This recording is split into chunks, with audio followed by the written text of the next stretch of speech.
All right, welcome back to the Roman 12 to Experience Radio Show. Our first guest of the day, she is an author, she is a speaker, she is an entrepreneur, she is a supporter of Path to Greatness. So let's give it up to Miss Duanda Dixon. Hello, everyone. Hey, so how you doing today? How you doing? I'm doing fantastic. It's Yeah. a beautiful day. Yes, it is. Amen. Amen. How was your week? The week was pretty good, actually. I'm ready for the rest. I put in a lot of work, so I'm ready for the rest. Yes, wonderful, wonderful, wonderful. So, can you tell us who's Duanda Dixon? Duanda Dixon. Oh, gee. Duanda Dixon is a woman who is focused on her community, how she can give back, and what she can contribute based on the knowledge that she was able to acquire over the years, which is in finances, mental health, and physical strength. Okay. So she is focused on sharing that with almost everybody. If they're willing to receive it. Right, willing to receive it, right. You know what I can say. Right, wonderful. So, that's a great start. That's a great start. So, who was Duanda when she was younger? She was very athletic, tomboyish. Okay. She was focused on, she liked playing with her friends and very active. Volleyball, sports, baseball. I would have contributed that to my father. He was always doing soccer, always doing different things. So I wanted to run around and follow him, so I did that. But I enjoyed it. All right, wonderful, wonderful. So, what events happened to you as you got older that helped you steer to your purpose that you're doing right now? Events. Like maybe one or two that kind of changed your perspective. Say, look, I want to do this now. Or, it's my purpose now. I want to get toward this. Definitely. Back to my father again. He actually got shot when I think I was about 12 or 13. He became paraplegic. So that made me realize how important your body is, your strength, your ability to take care of yourself. He was able to still be healthy. Right. He had good lungs. He did take care of himself. Still, even though he couldn't use his below his waist, but it actually showed me that if he didn't take care of himself prior, it could have been a lot worse. That also showed me, as him being the provider, it showed me how you had to have your finances in order. You had to make sure you had fallback plans. How people depend on you. Right. And how much you contribute to other people, not just yourself. Right. And that really got me moving in the right direction. Okay, so your father was he when he got shot, was he not a victim, was he talked by accident or was it accidental or? It was an accident. He was actually, it was an incident. Okay. He was coming home from work because he's an entrepreneur. He's coming home from his business and he was actually robbed. So he ended up fighting these people and then the result is he did get shot. So. Sorry to hear that. Is he still alive right today? Or? Yes, he is. Wonderful, wonderful, wonderful. Yeah, that's a blessing because you never know. That as a life altering moment, all you think you can have everything together, it's gone 1 minute. It can change in 1 minute. You gotta be grateful for life. It's and now it's it's a turning point. Where you gonna go from here? So that's very, because that's a very situation, especially you 12, 13 years old. That's you developing yourself. Now you gotta deal with handle this as a teenager, and going through life, as you would develop into who you want to be and become, So that's a testimony itself, going through a lot of that, and trying to adjust to life, Mental health. I also watched him have to deal with the change of life. So I realized, life changes constantly. Anything can happen. It just really prepared me for what life is. So now I'm prepared and I go through it. It doesn't hurt as bad. Because it's gonna hurt. Right. It don't have to hurt as bad. So right. It depends on how you respond to it. Are you gonna make this a turning point for you, or you gonna be stuck in that place? You gonna try to make it a good for yourself, or you gonna make it bad for yourself based on how you respond to it. So now fast forward now. So you've been doing this thing. So what made you decide? Look, I want to be an entrepreneur.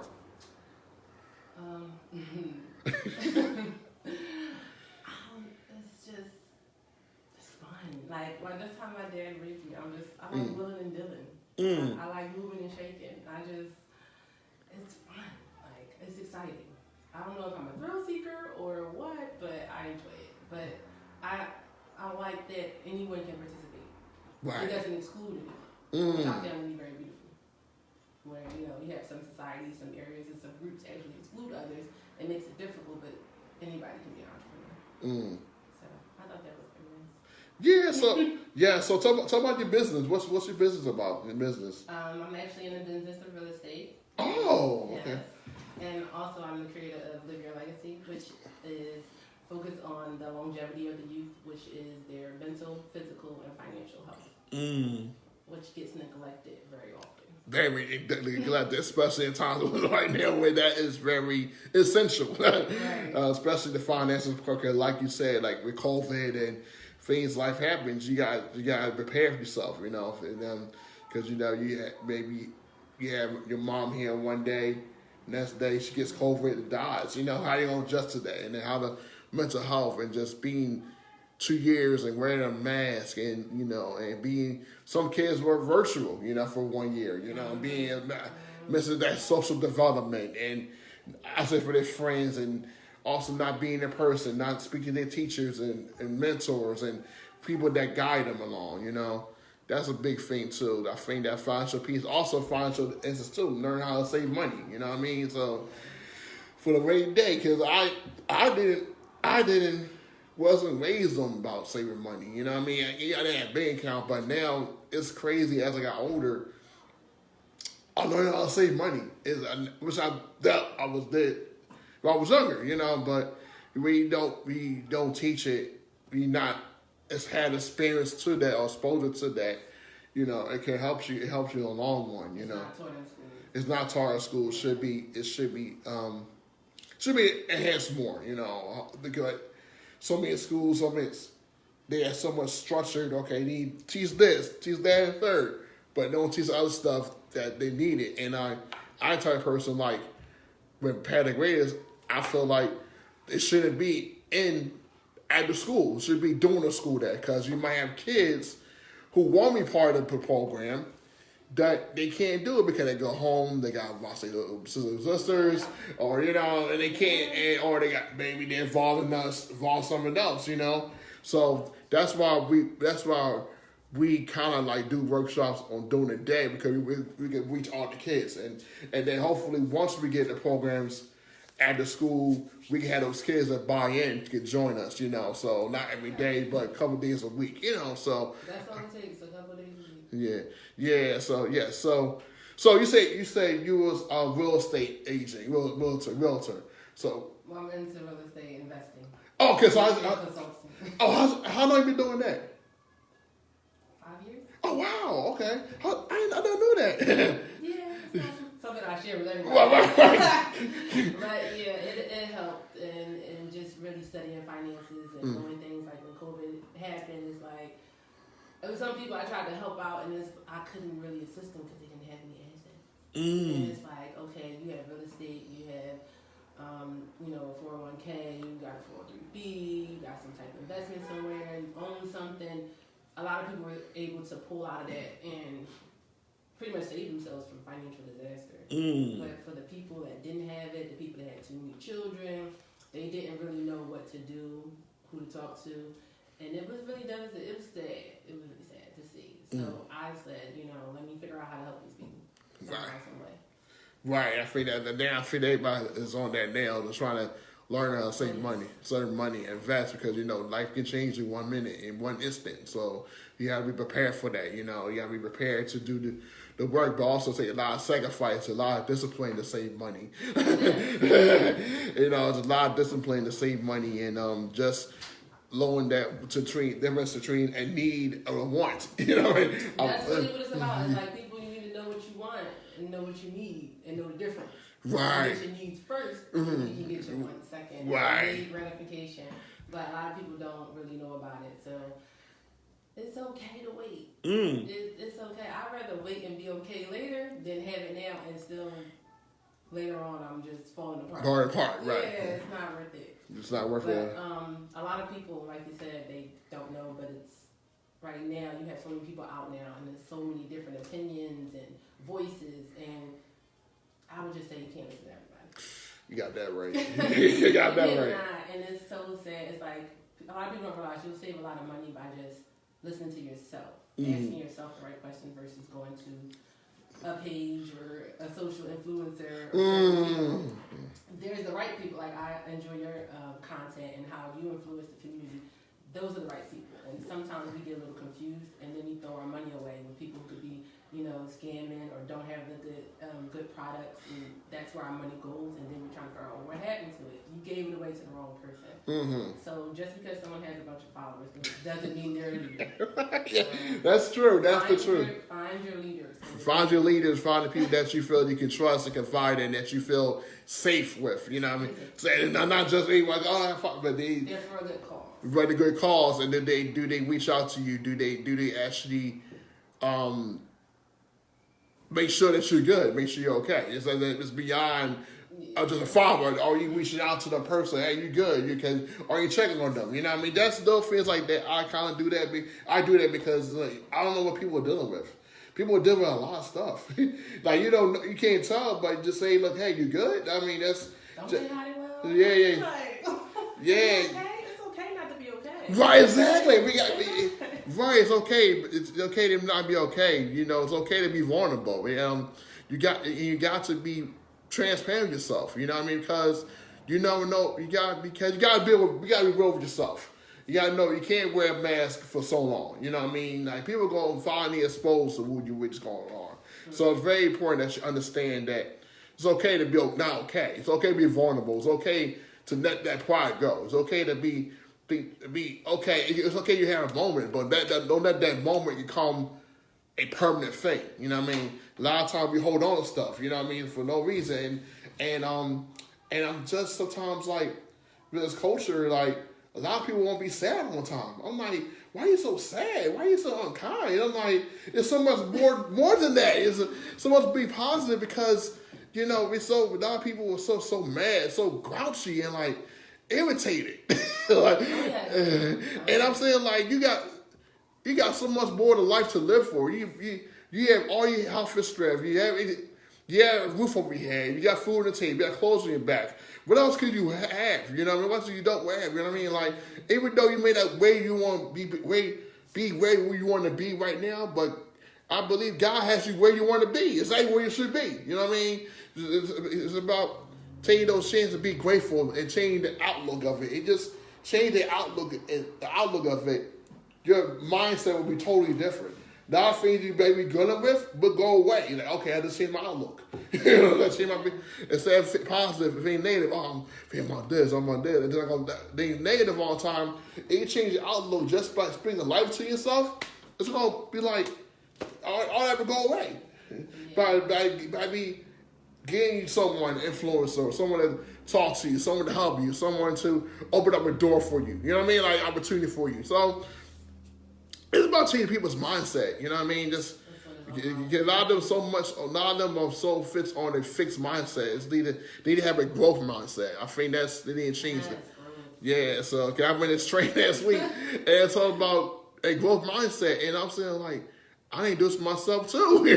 So yeah. But I think it's about transforming your mindset, just being sure you're positive all the time, and just be encouraging to yourself. You can't be encouraging to someone else. You're not encouraging yourself. Yeah, speak life into yourself. You have to. Yeah. So now, now you say you're a real estate investor. You also you're an entrepreneur, live your legacy, and now you're an author. So what made you decide to write a book? For starters, like you said, it starts with yourself. I kind of started out.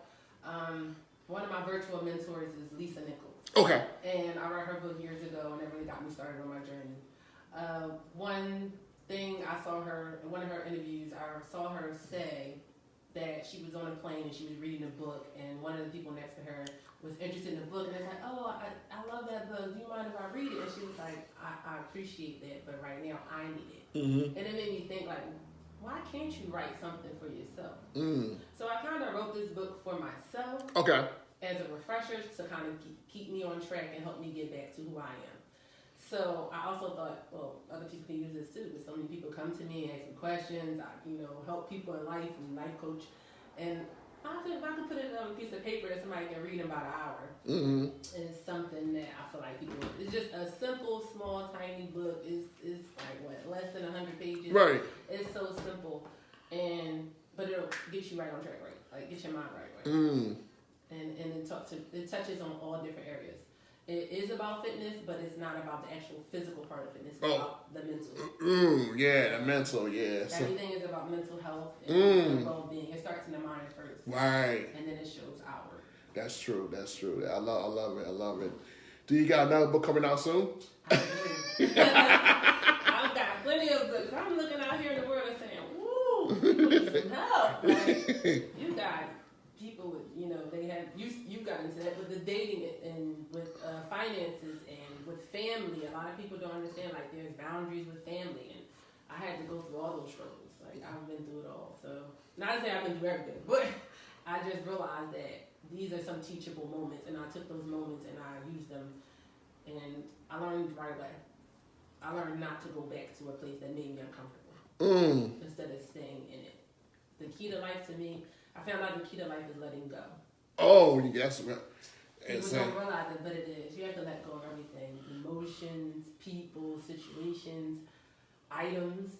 The materialism has gotten too much. You don't own anything.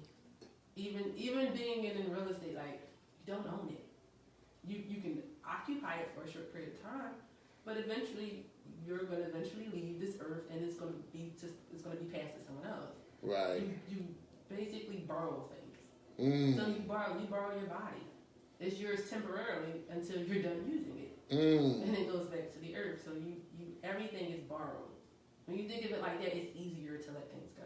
Right, you gotta let I'm not going to be here very long. When am I going to be mad that somebody said something to me early this morning? It's over with. It's gone. Right. It's about how you respond. It's about how you react to it. Yes. It's about how you react to it. I think a lot of times we don't understand it. We try to hold on to something that's trying to get revenge. You gotta let it go. You gotta let that go. It's like, and you gotta let it go, because a lot of things you speaking on, I wish I had that when I was younger. You know what I mean? I would hold on to so many things, and you gotta let it go. You gotta let it go. People are always gonna be people. People try to test you, try to get you out of your comfort zone, get you to react. I deal with this with my kids. A lot of my kids are so defensive, and they try to get. And a lot of times they get irritated. But listen, he gave my nerve. She gave my. I'm like, okay, I understand, but you like if you react, you give them power. They know how you're gonna react. Instead of saying like, okay, I'm not gonna react. I'm gonna ignore them. Sometimes we so supposed to reacting, but you react, you get them power. They get them power that I can do this. They're gonna snap. They're gonna snap. We're gonna flip out. Instead of me being in control and control my own how I react, I'm not gonna react to them. And I'm sure I don't react. They're not gonna try to push me again.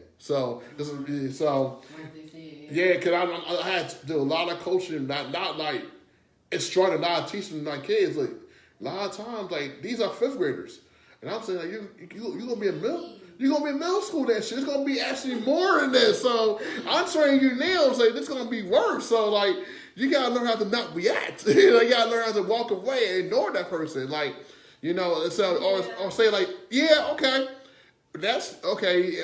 I'll kill them with kindness. That's it. But I have a part of me that's very mothering. I mother a lot of people, and it's just like when I deal with smaller children, it's like I pretty much encourage them to use their words. A lot of times they react and acting out because they don't know how to say what they feel. Right, I agree. So, when you calm down, I'll listen to you. I'll talk to you when you calm down a little bit. Have your moment, and when you're done, I'll be here. Right. And then when you're done, okay. Well, how did that person make you feel? What did they do that upset you? You start breaking it down, and they start talking. I just ask questions, and they start to talk, and they start to see, and they hear themselves talking like, oh, I just was upset because I didn't get my way, or I was upset because this person made me feel bad, or they made me feel uncomfortable. Like once you put words on it, it kind of makes it more simpler. Which is something, especially in the Black community, we don't really know because a lot of people don't go to therapy. And it's like you can't solve a problem that you can't identify. Right. So you gotta break it down to them at a young age. By the time they get to middle school, they can go in there and use their words. They don't have to use their fists or their yelling and screaming. So I thought that was something helpful. I shared it with my little cousins and things. Yeah, I think that's very valuable going forward into what they are as they get older, because special generation is totally different now. They are influenced by social media. Yeah. So they're influenced by that. So now we got to change that mindset. This base. So this is a different culture now that we grew up in. So we just gotta be mindful of what we say as well. So make sure we help our kids, and make sure to get them a different spin on things, because mental health is very essential. And a lot of kids, they don't have that right now. They have that access. I wish they could have access to that.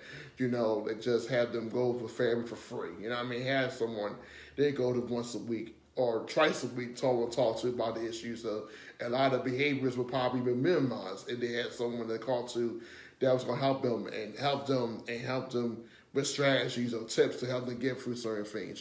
So that'll make like schools a lot more healthier and safer, and also a lot more teachers safer. They have some resource that they could be in the schools to help them get to that. So what is next for you? What's next for you? Next, I'm going to be working on a children's book. Oh, wow. So I'm focusing on that, like what you just mentioned. I feel like children need to see it. We learn through not just audio, we also learn visually. So that's true. Sometimes we need to actually see an image of what we look like, what we can be, and what's possible for us. Right. So I wanted to work on a children's book that teaches mental health and to make them believe in themselves. So yes, that's coming soon. Oh, so you're starting the process already. Yes. Oh. Okay. Yeah, and I'm also going to make a book of teaching finances early as well. Okay. So I thought that would be pretty good. A lot of times a lot of parents work and they're not True. available for the children. Right. Work. I get it. It's you need money to live out here. It's very expensive. But if they had a book they can, sit in front of their children, or a short animation they can watch to help. Video, yeah, right. It's just what you put in front of them, like it's programming. Your children are going to get programmed, but you have the power to decide what they will be programmed with. So it can be positive, it can be negative, but you have to choose. But it's hard for parents to choose when there's no content that's positive. Yes, that's true. So I want to contribute and add some positive content out here. Books, videos, things children can see, even if it's short, just something to just make them think differently. And wonderful, that's wonderful. So, what do you do for self-care? Self-care. All right, so the first thing is, when I get up in the morning, the first thing I do is put on gospel music. Okay. Because it's very empowering, especially if you've been through something in life, you've had hard times and tribulations. It helps. It makes you believe in something bigger than yourself. Then there's affirmations. You want to talk to yourself. You're a person. I tell people that all the time. Why do you talk to your girlfriends, guy friends, where you talk to everybody, but you need to talk to yourself. You need to hear kind words. You have feelings and emotions, and you're suppressing them when you don't talk to yourself. But a lot of people heard the rumors like, oh, if you talk to yourself, you're crazy. No, it's not true. It's actually what you need to do. So I do that. I make sure I spend time with myself. That's what I do with the affirmations. I check on Duanda to see what she needs. How did she feel today? Right. A lot of times people just get up, they get dressed, and they run out the house, and I got to go to work, I got to take care of other people, and all these different things. But it's like, sit with yourself first, figure out what you need today, and make sure you deliver that to yourself within the day. So that's what I focus on, self-care.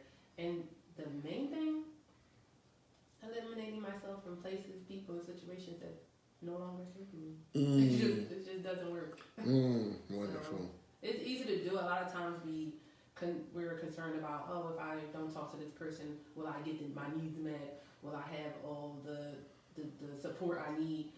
If not, it'll come. That's only by letting go. Once you let go of an issue or problem, something else will come. Even if that's temporary, something after that.